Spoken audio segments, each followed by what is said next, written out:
Hi, and welcome to the Coping Cafe. I'm Dr. Michelle. I'm Dr. Joe. And welcome to this week's episode. We're going to be talking about how to find a therapist, how to start therapy. And I think obviously just from the get-go, sometimes I find referrals are, from a friend, a doctor, some of the best places to start. Yeah, sure. Also, I think friends are probably the biggest. Yeah. Who did you go to? Who did you feel comfortable with? Also too, I tell clients doing a Google search, right? What are you looking for? Therapy for depression, and anxiety, right? And you're going to get hit, and then you can look on reviews, right? Right, look on the website. You check out the bios. Does this person look like someone you want to talk to? Do you want, would you like to sit next to them and work with them? Absolutely. And I think I really do find that reading someone's bio does help me really understand their philosophy and where they're coming from with therapy. I think that's a good first step. And I think the next step is, and I say to people too, and I'll talk with them on the phone, try to allay some of their anxieties and fears. And it's overwhelming, right? It's overwhelming if you haven't been a part of this process. I do think so. I think where to start is really hard. Yeah.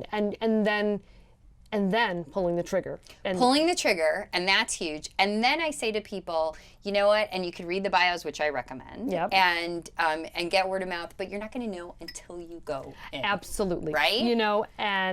Your favorite thing is always goodness of fit. Goodness of fit, right? Are you going to like them? Are you going to feel comfortable? And you're not going to know. And I say to people too, let's just give it a shot. Absolutely. I'm really honest. If you don't feel comfortable with me, I've got some great colleagues I can refer to you, because more than half the battle is you feeling safe and comfortable. And I think that's it. I just love, to work collaboratively with someone. Mm-hmm. And you know what? I just think that, you really do need to see, is the rapport there? And you want to build that relationship with them. And I just find you do start to build that over time.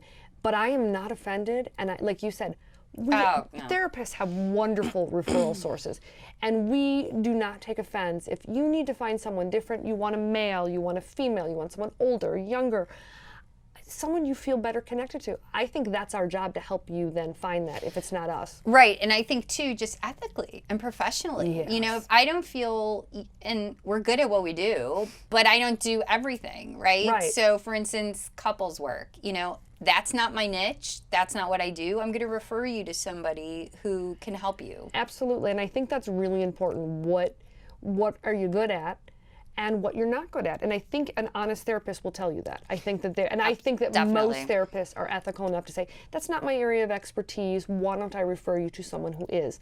Like mine, I have a great person for eating disorders, and I always will be like, hey, you know what, this is your person, here's right. this or this, and I think people appreciate the honesty. Even if they got my name from someone, I said, you might have got my name, but that might have been for the treatment of anxiety.